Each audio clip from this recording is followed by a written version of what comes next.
Dana White and the UFC decided to lay out every card leading up to the UFC White House card, with the biggest fight that was announced being this.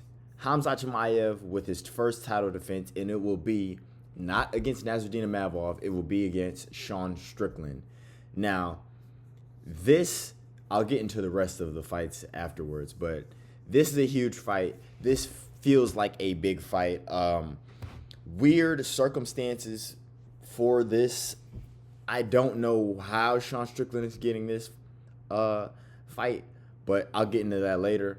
Sean Strickland versus Khamzat Chimaev is a huge fight. The buildup will be insane. We know how Sean Strickland is. In this last one, which wasn't even a pay-per-view, he was getting millions of interactions and views and likes, talking about Fluffy and the Mexican crowd and all this, that, and the third. Sean Strickland he gets the attention of the UFC, and Khamzat is one of the 5 biggest fighters in the UFC. He's probably 3rd or 4th. You got Alex, Islam, Ilya, and then Khamzat's right around there of active fighters in the UFC. Sean Strickland's probably top 10 as well. Like, these are 2 extremely popular fighters with bad blood. You know, they got history.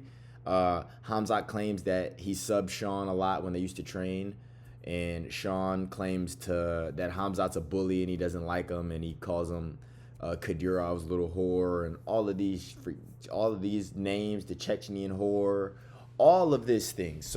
So we will get, at worst, an absolutely insane build-up to this fight, hoping that Khamzat doesn't pull out. My gripes with this, I don't know how Nasruddin Imavov does not deserve a title shot. I genuinely don't know how he doesn't get a title shot. Now, his last 5 wins are all in the last 2 years. I mean, fuck this win. But he TKO's Jared Cannonier. He was beating him up the whole fight. Weird stoppage by Jason Herzog, but pieced up Jared Cannonier in June of 2024. In October or September 2024, pieces up Brendan Allen, dominates him across 3 rounds. Well, 29-28, but he dominated the fight after the first round. TKO's Israel Adesanya in the second round, beginning of 2025. And then at the end of last year, dominates Caio Barajo 50-45, 49-46. It's clear that he deserved the title shot. I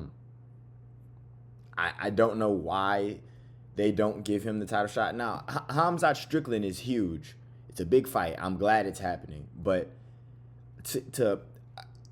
I guess I don't even care anymore because I see what the sport has become.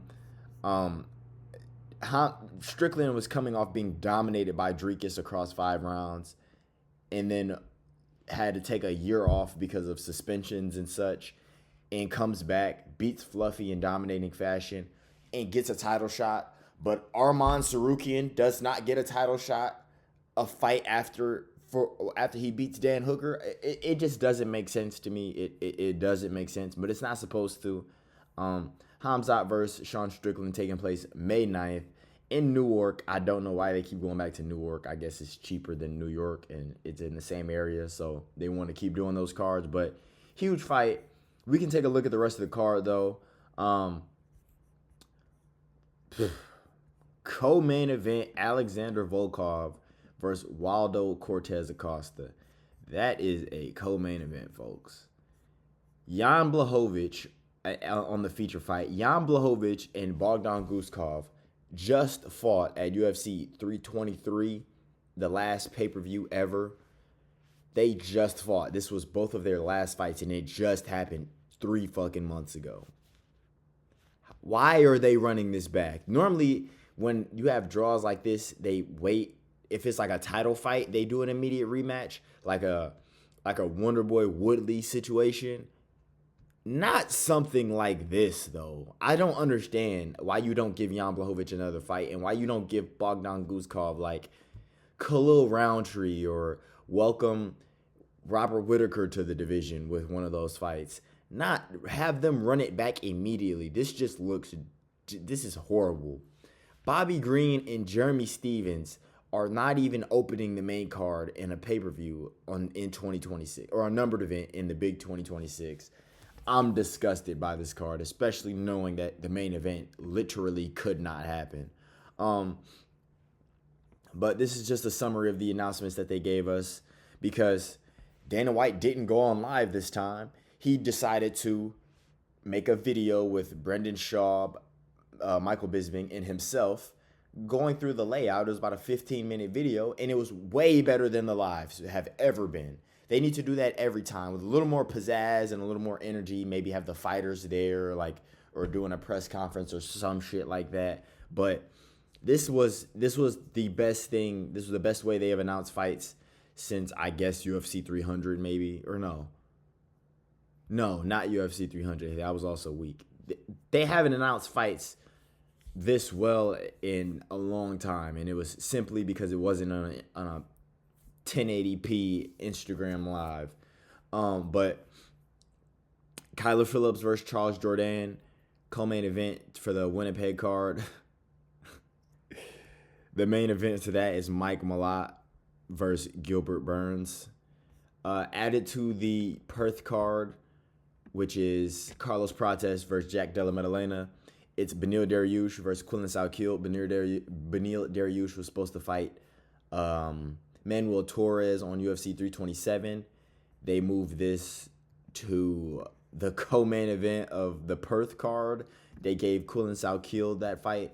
It seems like Quillen Salkiel only fights in Australia at this point, and they just want to kill Beneil Dariush. I guess this moves Quillen.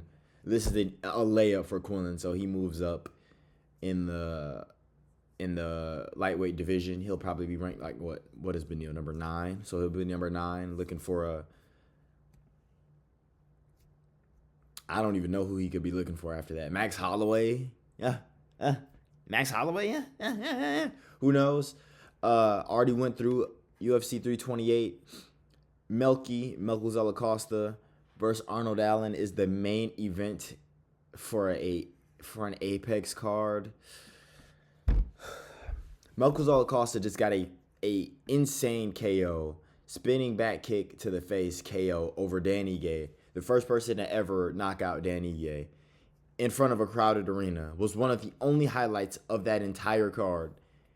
And they put him in the Apex against another fan favorite fighter who only puts on bangers with Arnold Allen. So it's a great fight. I don't know why it's in the Apex. But UFC Macau, I think that's how you say it. Song Yadong versus Figgy as the main event. I'm sorry, Figgy. I'm picking Song Yadong. I'm not picking Figgy to beat any fighter in the top 10 in bantamweight in the Big 2026. I love Figgy. He's in my top 10, but he's not beating Song Yadong. Co-main event, Zhang Mingyang versus Alonzo Minifield. I feel like I've seen this fight before. I don't know why. And Sergey Pavlovich versus Talenton Teixeira is in-fucking-sane. Talenton Teixeira, off one of the worst fights I've ever seen in my life, is getting top 5 Sergey Pavlovich. 1 fight win streak, his 3rd fight in the UFC, and he's getting top 5 Sergey Pavlovich in a feature bout on a fight night. Crowded fight night. In-fucking-sane. But the last announcement they made was Bilal Muhammad versus Gabriel Bonfim. I'm going with Bilal Muhammad there, but way better way to announce fights. This was just a decent slate of fights that they announced. I'm going to put this on here if it'll load. Shout out to MMA Orbit, but this is the schedule. Looks pretty mediocre, honestly. This is fucking dog shit. Moicano versus Chris Duncan. That card is absolutely dog shit. The Seattle card's fine. London's dog shit. This weekend's dog shit. UFC 327 is amazing. Aljo versus Yusuf Zalal is a fucking... It says welterweight main event. I don't know why, but it's a main event of an Apex card. They fucking hate Aljo. They could have gave him the Gene Silva matchup. But then this is the rest of it.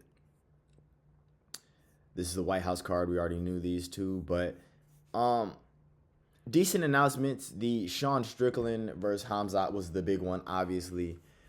I'm not too mad at it because I'm starting to not care for it anymore. But this is insane matchmaking. But Strickland versus Khamzat, huge fight, amazing fight. I want Strickland to win. My heart wants Strickland to win, but I know Khamzat's gonna wrestle fuck him. I would love to be wrong. I would love to be wrong. If I were to be wrong about any main event, like when I was just set on this fighter beating the other one and I want to be wrong about it, it's this fight. I don't like Khamzat Chimaev. I don't like how he fights. I don't like him on the mic. Well, he's cool on the mic, but he gives off bully aura, and I don't fuck with bully aura if you're not like a savage. You know, Ilya doesn't give off bully aura. Ilya just give off aura. You know what I'm saying? But on a serious note, that was kind of gay. On a serious note, this is the summary of the announcements. That's all I got for y'all today. Stay tuned for this weekend. We got Kevin Vallejos versus Josh Emmett. Like the video and subscribe. Y'all have a great night.